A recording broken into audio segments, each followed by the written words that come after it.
Greetings. You're listening to Technically a Conversation, a podcast where we share an interesting topic or story with each other and hope you find it interesting as well. I'm one half of your host, Jose, and I'm joined, as always, by my lovely co-host, Isela. How are you doing today? I'm doing fabulous. How are you doing? Good.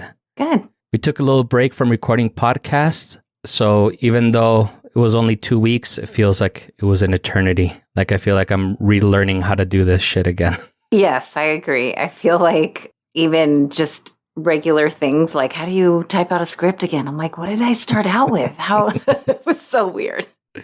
Yeah, definitely. But it's good to be back in the saddle, as the kids say. I want to say the kids might say that. Now, before we get started, I wanted to remind everyone about our contest. If you want to be super cool and help us out, just leave us a review.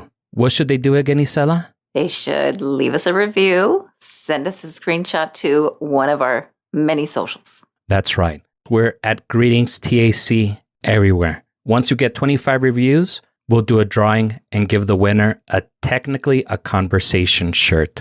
So check out technicallyaconversation.com for the 411 or just check out the show notes. I also want to take this time to shout out a few of our super friends. So a special shout out to Elena, Erica, and Irene for sharing our post in their Instagram stories. And I do want to give a special shout out to this last one that Erica posted. She put a Gloria Trevi song on the Elizabeth Bathory story. And I've been singing, Esa hembra es mala, esa hembra se daña, esa hembra no quiere, esa hembra te miente. All day I've been singing that song.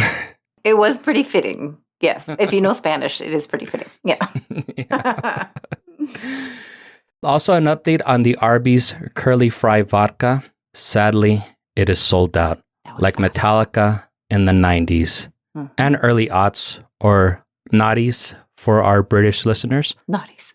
Although Death Magnetic was pretty decent, even though the production was an afterthought. But there's still Dunkin' Donuts beer that we can look for and try and do a review on.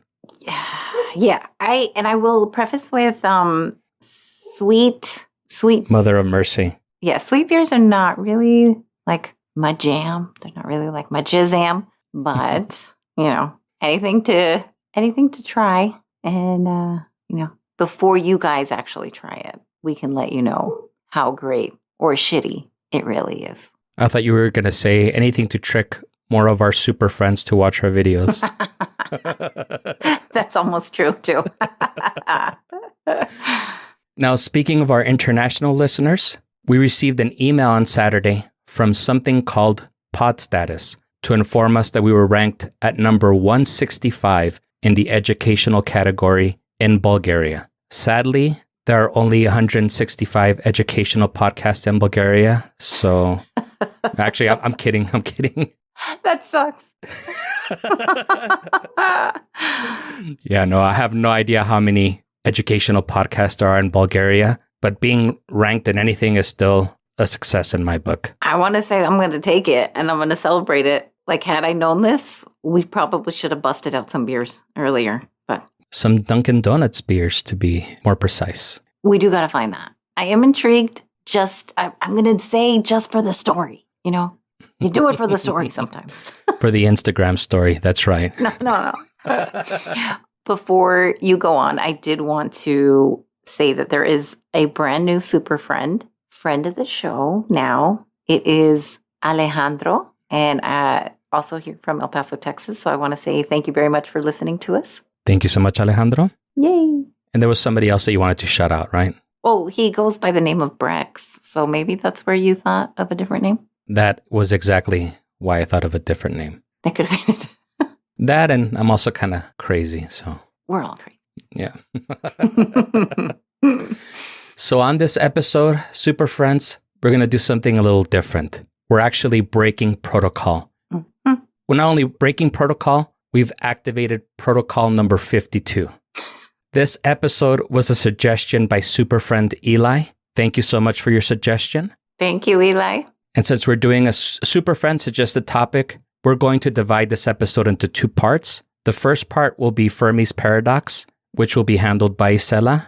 Mhm. After the break, I'll explain the Drake equation, which will make sense after Isela gives you the DL on the FP. Whoa. That was a lot of initials, but I get it. A lot of acronyms. I get it. So are you ready to get started? I am. Are you ready? I'm ready. Okay, great. First thing is first. Let's lay down the foundation. Who invented this wacky paradox? An Italian named Enrico Fermi, who created also the first nuclear reactor, came up with this widely known theory in science. Perhaps not to us outside of the study of astronomy, but in the study of science and astronomy, this is a pretty widely known theory. It is called the Fermi paradox, and it's basically a fancy way of saying, hey, if our universe is so large and we're just circling a regular old average sun, why have we found no evidence of other intelligent life forms? That's really all it's saying.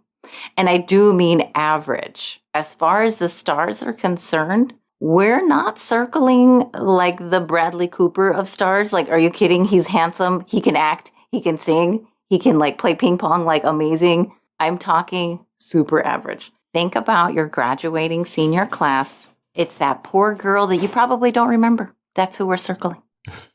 Sure, this one guy, Enrico Fermi, is the one who thought about this, but how does everybody else feel about this idea? In general, the science community does agree in theory there should be other intelligent life forms out there. Let's go over a couple of reasons.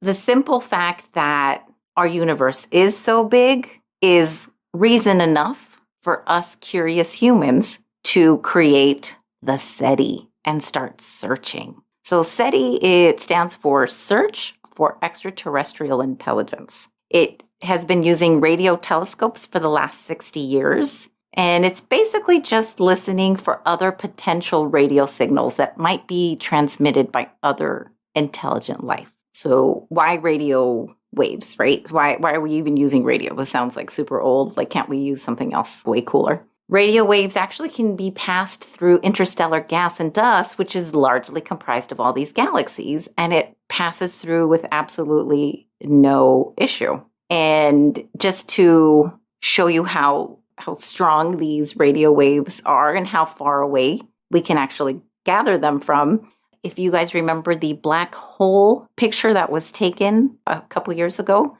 that was actually taken from radio waves. And that picture was taken from 54 million light years away. Even just saying 54 million light years sounds like completely insane. So in regards to the SETI, you probably also remember it from, if you watched the movie Contact, Jill Tarter, she is the director of SETI. She's the woman that was based on the character that Jodie Foster played. If you want to look her up, she has a lot of really good points. I don't know exactly how everybody feels about the SETI for whatever reason. It started out, it seemed like it had a very good popular opinion, and for whatever reason, I feel like there's been less and less funding, which is causing the search, even though it's been around for 60 years, the search is still kind of dwindling. It's becoming a little bit scant just because of the funding, but it does seem like it's going down in popularity. So 60 years, right? That seems like a lot.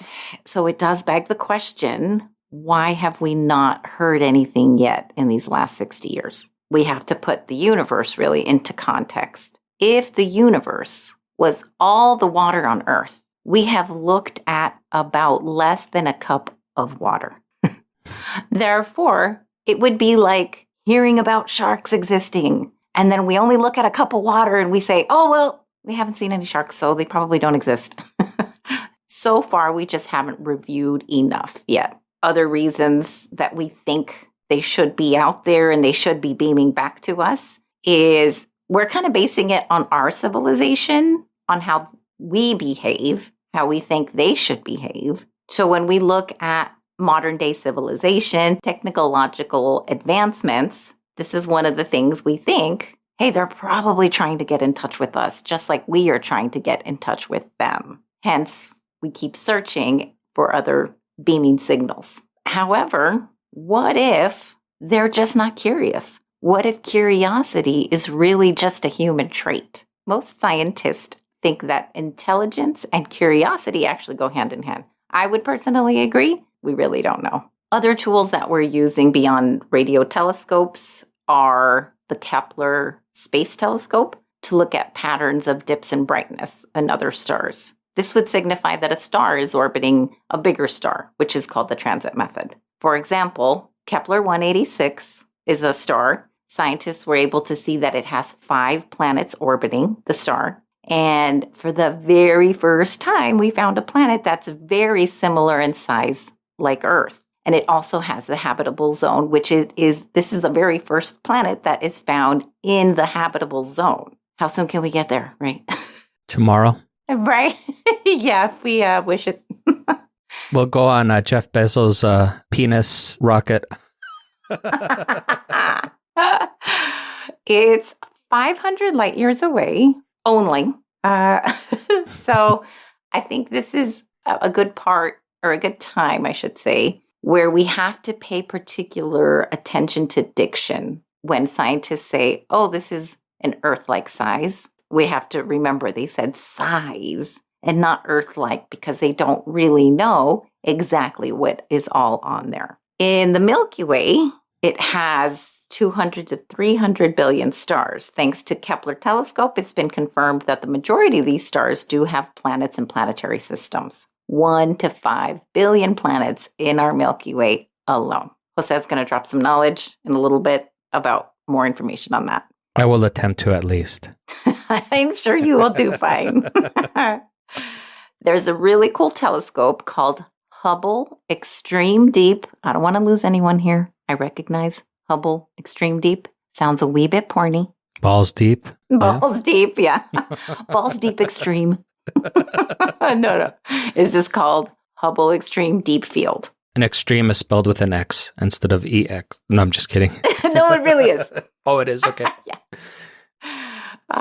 So it stared at a really boring part of the sky and very faint. It didn't look like anything exciting for about 50 days. And so far, it is the deepest image of the universe that has been taken up to 2018. This helped provide the estimation of the 100 billion stars in our galaxies alone. This, I don't know how you feel about, but I think that just sounds unfathomable. And keep in mind, this is just what's observable. Who knows what's outside of that range beyond detection? Quickly, other tools that are being used, spectroscopy. It basically is the analysis of light, and that determines what kind of gases are in the atmosphere for these other exoplanets. Scientists look for oxygen. Again, this is thinking very Terra-centric is what the word that they used, meaning, well, it's got to be like us, like Earth. So we got to look for oxygen because it's the key to life. It's the key to life here. So that's kind of what they're basing their search off of. And with that said, I think this is a good time for Jose to drop some knowledge on the Drake equation. I was going to ask you if any of them search for methane, just in case there are... Cows? No, I was going to say if there's intelligent life form that's lactose intolerant. Oh, I know they have found methane in other planets for sure. Right, so I'll drop the knowledge nugget, as Isela says. Knowledge nugget. About the Drake equation. Yo. Right after we return from a quick commercial break.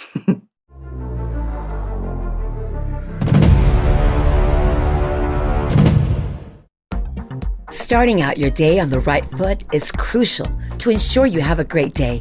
And CC Jitters is here to make sure that day stays great. Serving up everything you need, from that trusty cup of coffee brewed from 100% Arabica beans to our famous Bibachinos. Take a walk or run on the wild side with our specialized drinks like the Flash, Cicada, Killer Frost, or Zoom. Or if you need an extra shot of caffeine, the X-Espresso is sure to wake you up. Stop by at any of our Central City locations. There's sure to be one by you. We're also located in the Windsor Heights, Petersburg, and Mounds View areas. Not a CC's Jitters nearby? No sweat. Hit up one of our vending machines, serving up our best-selling cappuccino, latte, espresso, or decaffeinated coffees. Follow us on the socials to sign up for our monthly trivia nights, where the winner walks away with a $75 Jitters gift card.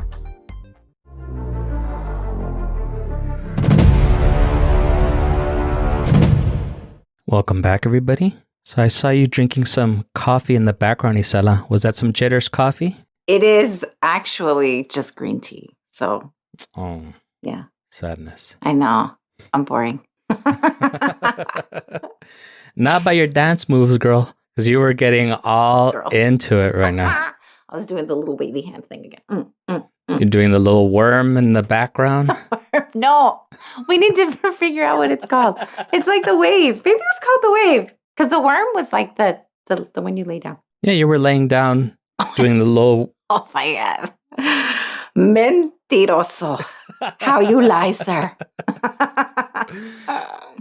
So now that you've explained the Fermi's paradox, and we know a little bit about the contradiction between the lack of evidence for intelligent life and the high estimates for the probability of intelligent life, I think that's a good preparation for the Drake equation. The Drake equation is probably the most famous attempt to explain Fermi's paradox. And no, we're not referring to Canadian rapping sensation Drake, although he'll always be Jimmy from Degrassi to me. We're referring to astronomer Frank Drake. According to an article titled Drake Equation by Seth Shostak on the SETI Institute website, Drake created the Drake equation in 1961 to serve as the agenda for the first SETI Institute meeting. One of our favorite astrophysicists was at this meeting, Isela. Do you want to take a guess at who was representing the APs? I'm going to guess Carl Sagan for 300. You are absolutely right. Carl Sagan!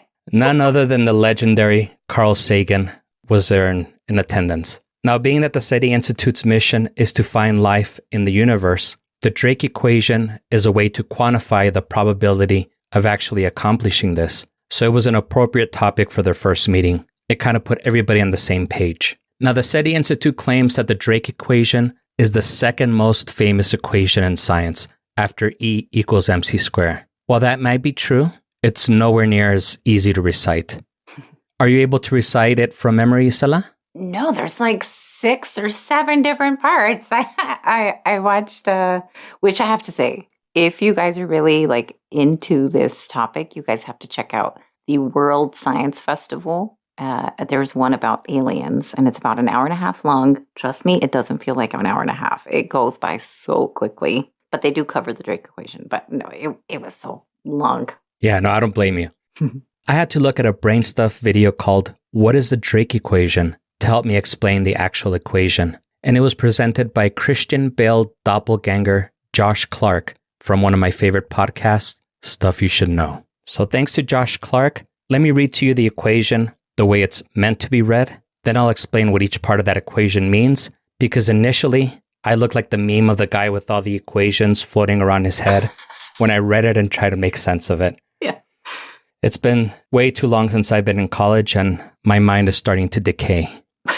So this is the way the equation is read. N equals R star times F sub P times N sub E times F sub L times F sub I times F sub C times L. Wow. So WTF does that mean? W sub TF.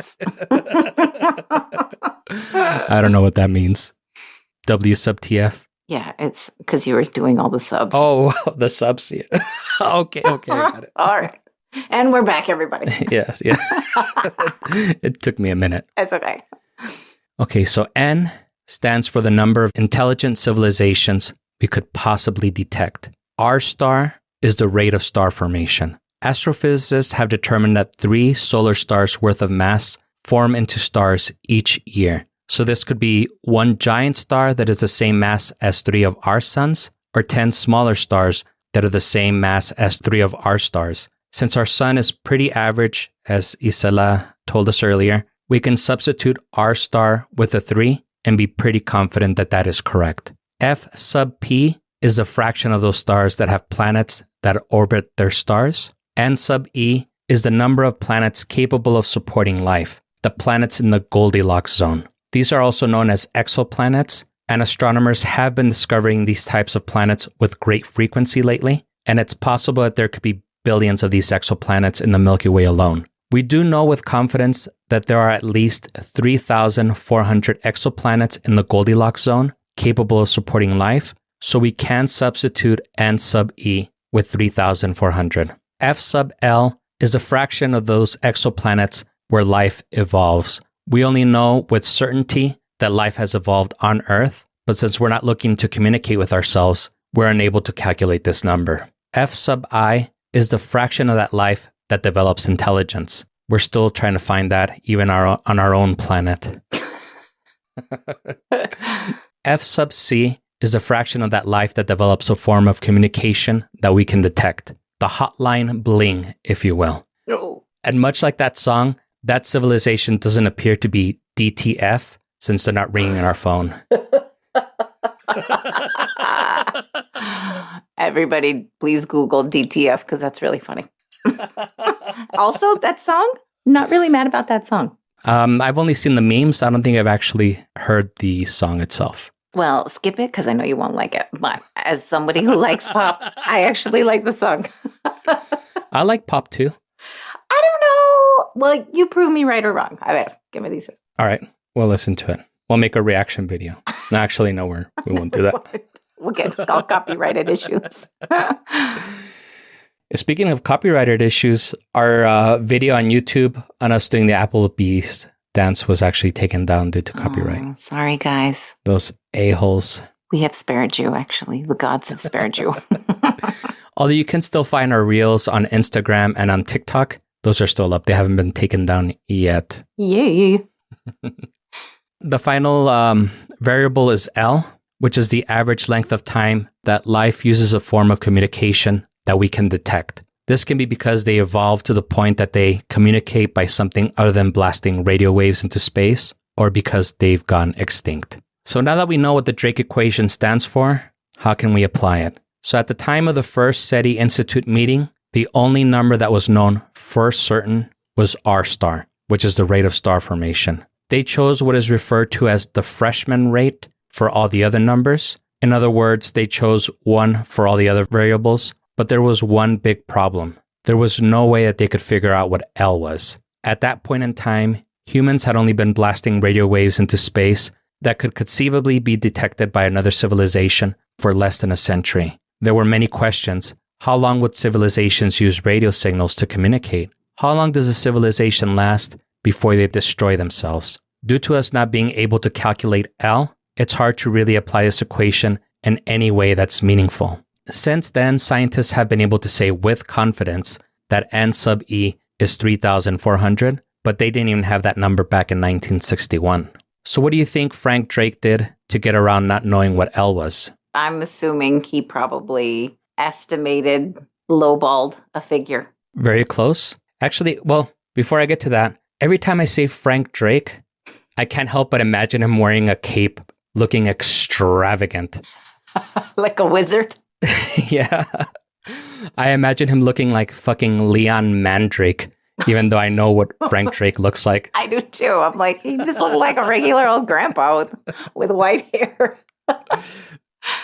Going back to L, since we have no idea what L is, Frank Drake pretty much tossed his formula aside and suggested that N was 10,000. He came up with that number, assuming that new societies capable of transmitting a signal to us are produced at an interval of 1 per year, and each society enjoys an average lifetime of 10,000 years. So at any given time, it's always 10,000. So does this mean that Drake's equation is useless? Not at all. On the contrary, it's simple, elegant, and makes a lot of sense. It's just that science hasn't progressed enough that we're able to figure out what the other variables are. But once we do, that equation will paint a very clear picture. And scientists are actually working hard to figure it out. Progress has already been made.